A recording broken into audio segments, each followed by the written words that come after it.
What is going on, YouTube? What is going on, Kansas City? And what is going on, everybody? And welcome to the Beat of KC. My name is Lucas Murphy, and ladies and gentlemen, I think you guys recognize these two. The men, the legends, Michael Darcy from KC Sports Report and Josh Fan from Show Me Football. Guys, how are we doing tonight? Doing great. Excited to talk some football. Yeah, doing absolutely fantastic. Ready to talk about this upcoming game for the Chiefs. Heck yeah. It's going to be interesting, I think, because obviously we witnessed the Baltimore Ravens and the Detroit Lions really kind of battle it out. And I think really that's going to kind of go to my first question. I'm going to start with Josh.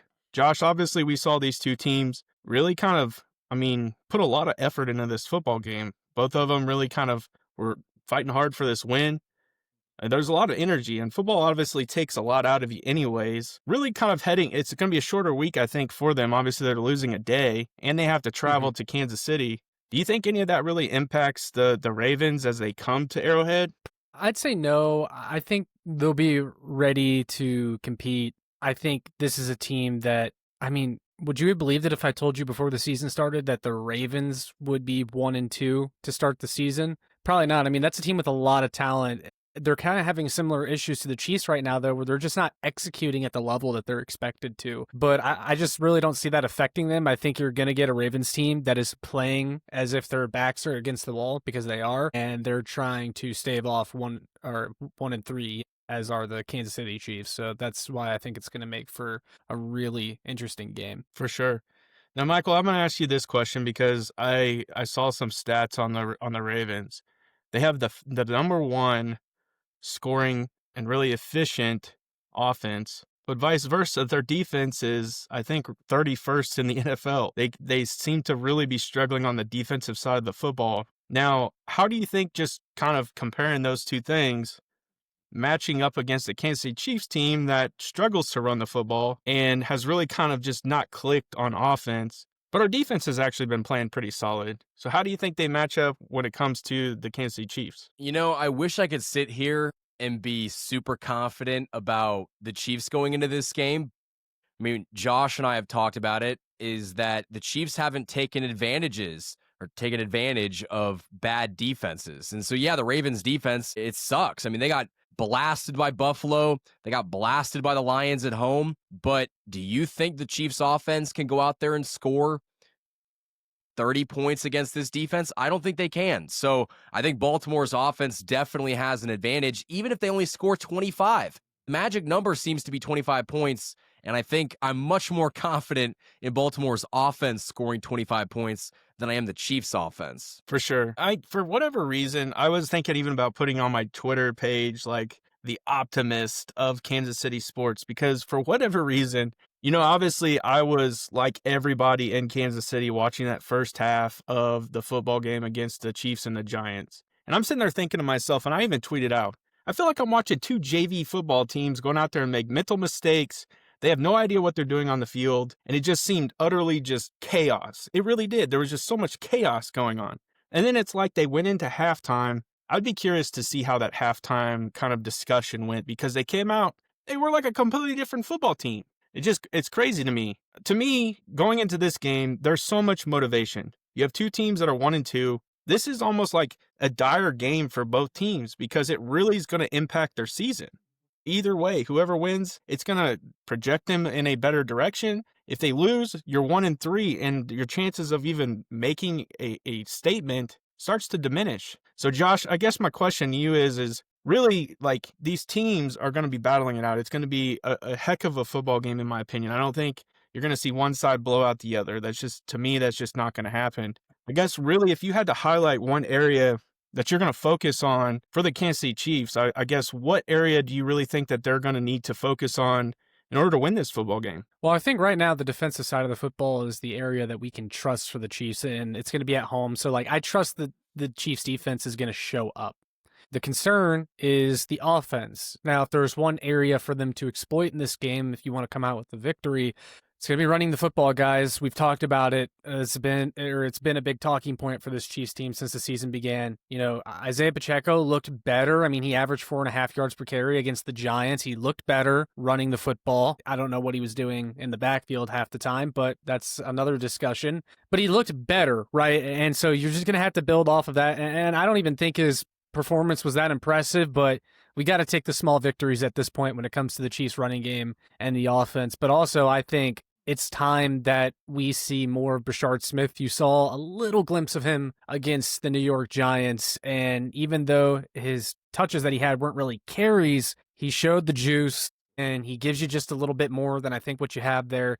The Ravens allowed almost 300 yards rushing and 4 rushing touchdowns. I'm sorry, if you win, or if you're going to win this game, that has to be one of the reasons, is because you were effective on the ground, because I don't think Mahomes is going to be able to drop back 35 and, throw the Chiefs to victory in this one. Not against the Ravens. You can get away with that against the Giants, kind of like they did, but I think it's going to have to be a little bit different to beat Baltimore. For sure. I'm gonna kind of caveat off of that, Josh, to Michael. Obviously, last night watching that football game, Zay Flowers was shut down. I mean, Zay Flowers did not contribute whatsoever, and people in the fantasy world will tell you Zay Flowers really probably ruined some games for some people, because a lot of people were depending on Zay Flowers. They targeted a lot of Rashad Bateman.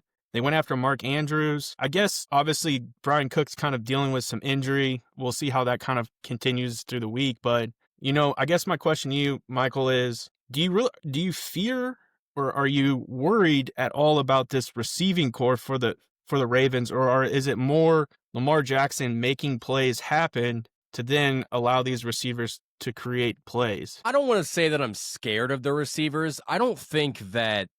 I mean, I think if you stop Zay Flowers, they're kind of limited. I think you saw that in the game last night. If I was the Chiefs, I would say, let's limit Zay Flowers and let's bring up a safety into the box to guard Mark Andrews. Isaiah Likely's probably going to make his season debut. So the tight ends kind of concern me a little bit, especially because you're going back to last year. Isaiah Likely ate this team alive. So I'm a little concerned about that. But, I mean, Rashad Bateman doesn't scare me. DeAndre Hopkins, even though he looks better in Baltimore than he does in Kansas City, I'm not scared of DeAndre Hopkins at this stage in the game. But I do think that what Lamar has shown is that, if you can't apply pressure, he's going to sit back there and he's going to make throws. And part of the reason the Chiefs have been so successful against Lamar in the past, they've applied a lot of pressure, whether it's with the front four or they blitz the crap out of him. If he sits back there in the pocket with no pressure, he's going to find his receivers. He is accurate when he's not pressured. When you dial up the pressures, though, he's not the same guy. For sure. That's something I've really studied with my defense video that I put out.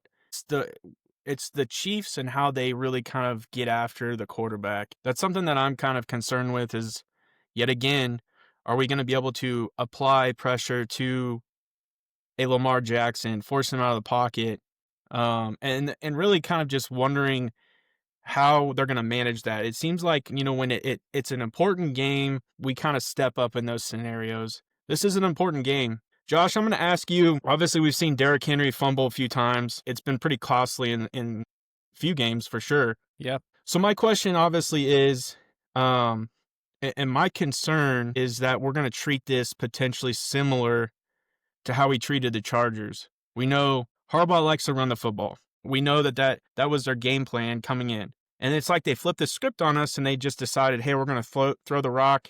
We're going to sling the pigskin around. And that's how they ended up really, in my opinion, defeating the Kansas City Chiefs, is they kind of caught them off guard in a way.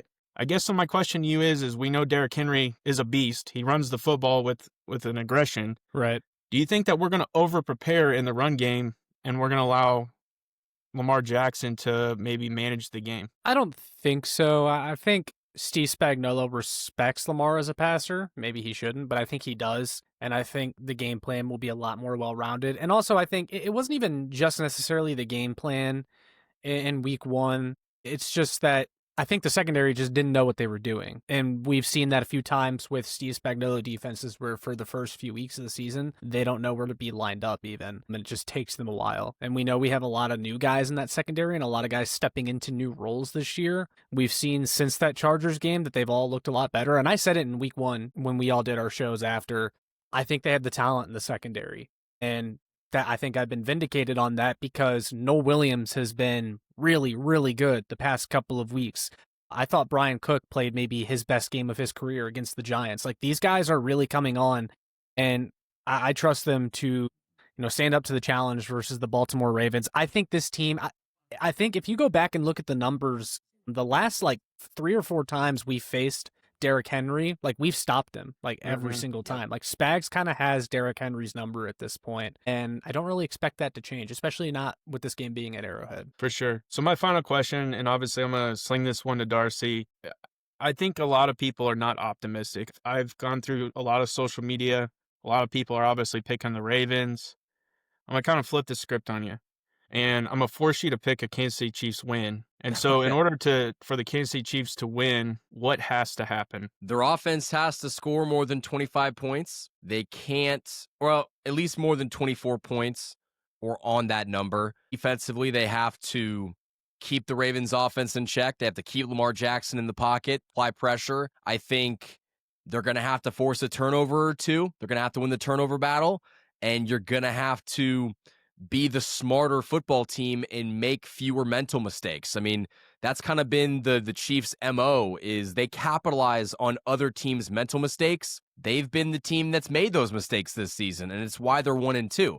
I will say it's kind of interesting that we're having this discourse around, oh, the Chiefs are garbage, the Chiefs are horrible. They're 1-2. The Ravens are as well. So, I mean, both teams are in the same position, both fighting for their football seasons, I guess. I mean, this is huge for seeding. This could absolutely determine who's a 2 seed or a 3 seed, or, I mean, who even knows how the AFC is going to look. But, I mean, this is a big game. It's an important game for both teams. I mean, the Chiefs are going to have to go out there and score. And I like how you said, what do the Chiefs have to do to win? Because, I mean, they have to score 24. They have to be efficient on offense.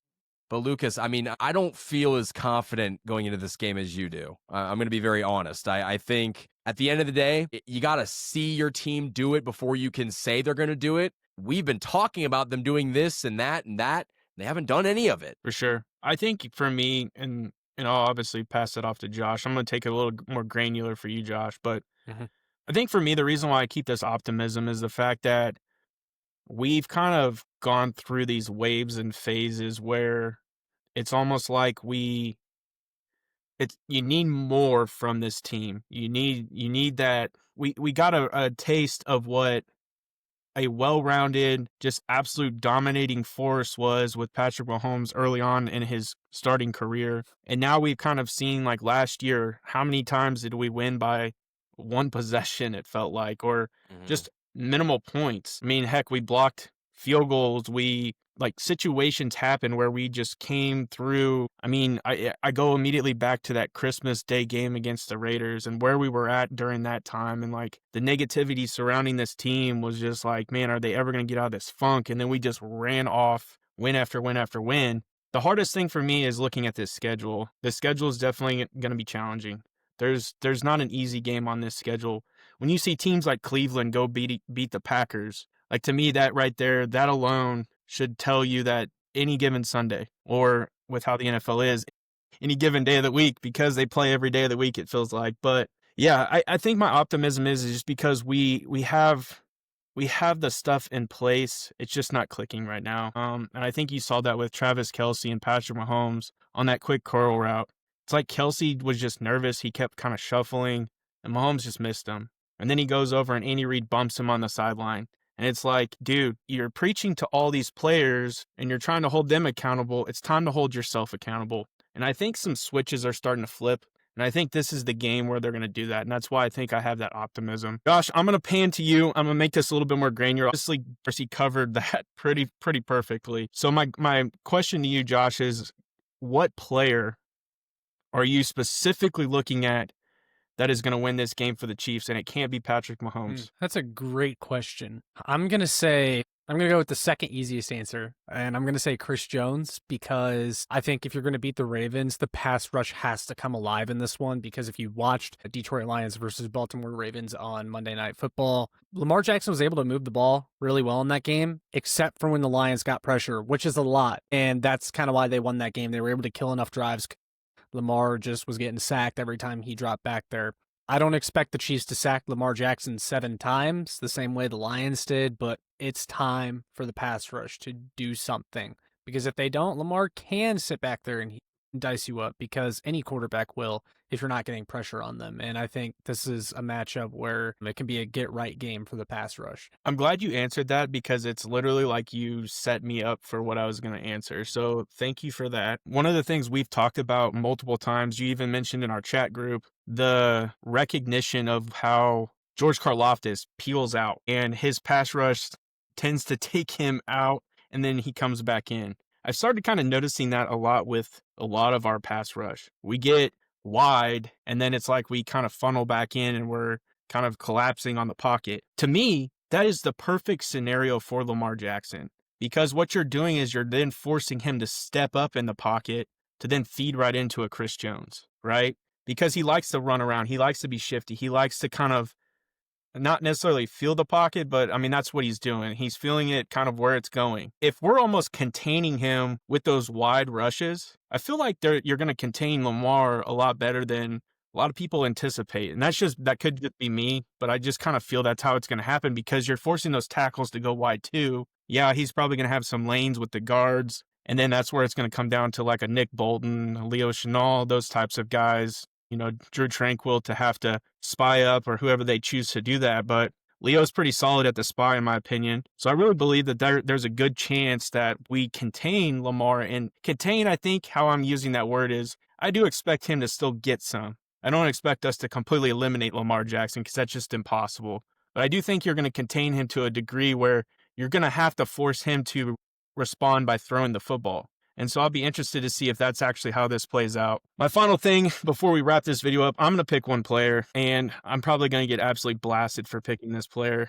I think you guys will even blast me too, but I'm going to go ahead and pick Isaiah Pacheco. I truly believe Isaiah Pacheco is going to miraculously find vision this game. I think he's going to be able to kind of recoup some of those mistakes. A blind squirrel finds a nut every once in a while. And literally a blind squirrel in this scenario. I think the Ravens are the nut this week. That might sound really bad, and I might get banned on YouTube for saying that. But I was gonna say Jesus cured the sick. Jesus cured the blind. Can he cure Isaiah Pacheco? Can this happen this week? Because we need it. Yeah, I just have a feeling that he's got a lot bottling up. You could kind of see it on the sideline in the last game. I think it's eating at him. I do. I think some things are starting to bug him. I think he's hearing the outside noise. I'm sure he's seen a few of my videos, just kidding. But I believe that Pacheco, I don't think he's going to go for like 100 yards or anything, but I think he's going to make a play that is going to be super important in this game.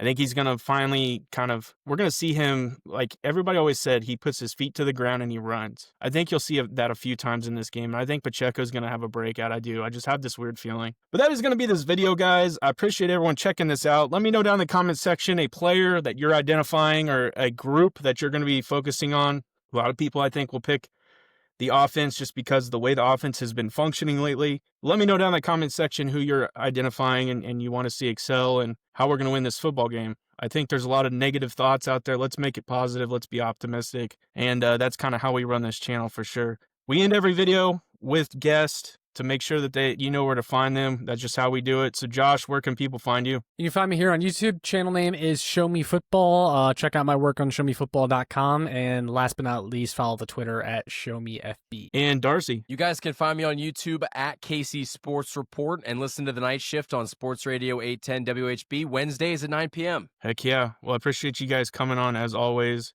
Hopefully we continue this trend of putting videos out for you all. And I end every video the exact same way. Have a good day.